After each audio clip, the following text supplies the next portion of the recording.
దేవునికి స్తోత్రం. నిర్గమకాండము 33వ అధ్యాయం 19వ వచనం చూద్దాం. ఆయన నా మంచితనమంతయు నీ ఎదుట కనపరచెదను. ఆమేన్. గాడ్, ఎ లివింగ్ గాడ్, సజీవుడైన దేవుడు, ఉన్నవాడును అనువాడును సృష్టికర్త అయిన దేవుడు, నరును సృజించిన దేవుడు మోషేతో ఏం చెప్తున్నా అంటే, I will show my goodness, నేను నా మంచితనాన్నంతా నీ ఎదుట కనపరుస్తా అని మోషేతో ప్రభు చెప్తా ఉన్నాడు. What is goodness?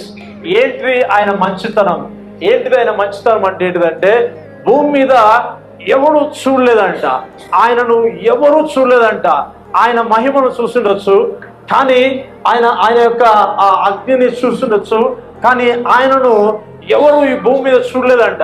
అయితే ఆ రకమైన మంచితనమును, ఏ విజిటేషన్ ఆఫ్ ద లార్డ్, ఆయన యొక్క ప్రత్యక్షతను, ఆయన ఏమై ఉన్నాడో అదంతయు ఎవరి ఎదుట కనపరుచుకుంటారంటే మోషే అనే ప్రవక్త చేత ఆయన ముందు కనపరుచుకుంటాడు. ఆమేన్, హల్లెలూయా. గాడ్ ఈ సంవత్సరంలో ఈ సంఘానికి దేవుడు ఏం వాగ్దానం ఇచ్చాడంటే, ఇయర్ ఆఫ్ గాడ్స్ గుడ్నెస్. ఆమేన్. ప్రతి సంవత్సరంలో దేవుడు ఏదైతే మాట ఇస్తున్నాడో దాన్ని నెరవేరుస్తున్నాడు. ఆమేన్. గాడ్ ఏం చెప్తున్నాడంటే తన యొక్క మంచితనాన్ని చూపిస్తున్నాడంట. ఆమేన్. ఎందుకంటే ఒక మానవుడు ఒక వ్యక్తి పట్ల గుడ్నెస్ చూపిస్తే మేబీ కొద్ది రోజులే, కొంతవరకు, మేబీ ఒక 1 month కావచ్చు. బట్ దేవుడు తన మంచితనాన్ని ఒక మానవుడిలో చూపించడం ప్రారంభిస్తున్నప్పుడు అన్ని విషయాలు సమకూర్చబడతాయి, అన్ని విషయాలు సమకూర్చబడతాయి, అన్ని అనుకూలతగా మారిపోతాయి, అన్ని విడుదలకరంగా ఉంటాయి. ఆమేన్, హల్లెలూయా. లూకా సువార్త 4వ అధ్యాయం 18వ వచనం చూద్దాం. ప్రభు ఆత్మ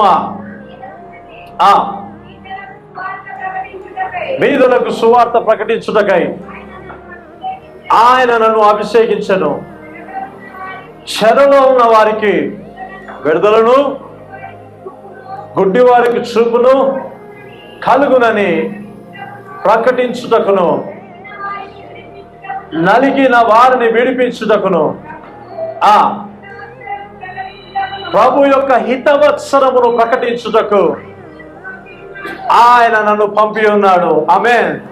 యేసు ప్రభు తన పరిచయం ఆరంభిస్తున్నప్పుడు ఆయన సమాజ మందిరంకి వచ్చి ఆ స్క్రోల్, ఆ ధర్మశాస్త్రం, ఆ స్క్రోల్ ఎప్పుడైతే ఓపెన్ చేశాడో ఆయన గురించి చెప్పబడిన లేఖనము ఆయన చూస్తూ యెషయా గ్రంథంలో ఉన్న ఆ ప్రవచన వాకులు చదువుతూ ఉన్నాడు. అయితే యేసు ప్రభు వచ్చింది దేనికంటే, గుడ్డి వారికి చూపును, అవునా, అంగహీనులకు విడుదలను, బీదవారికి సువార్తను, నలిగిన వారికి విడుదలను, ప్రభు యొక్క హితవత్సరము జూబ్లీ హితవత్సరమును ప్రకటించుటకు నేను పంపబడి ఉన్నాను అని ప్రభు సెలవిస్తా ఉన్నాడు. ఆమేన్, హల్లెలూయా. సమ్ పీపుల్ థింక్, ఎట్లా ఆలోచన చేస్తారంటే, ఈ సంవత్సరం అయినా నాకు గిట్టుబాటు అవుతుందా అని అనుకుంటారు. ఇంకో కొంతమంది ఈ సంవత్సరమైనా నాకు మంచి రోజులు వస్తాయా అని అనుకుంటారు. ఈ సంవత్సరం అయినా నేను ఎదుగుదల కలిగి ఉంటారా అనుకుంటారు. ఈ సంవత్సరం అయినా కెన్ ఐ సీ మిరకల్స్, నేను అద్భుతాలు చూడగలుగుతానా అని అనుకుంటారు. ఈ సంవత్సరం అయినా నాకేమైనా మార్పు జరుగుతుందా, ఏదో కొద్దిపాటిగా నా జీవితంలో ఏదైనా మార్పులు వస్తాయని ఎక్స్పెక్ట్ చేస్తారు.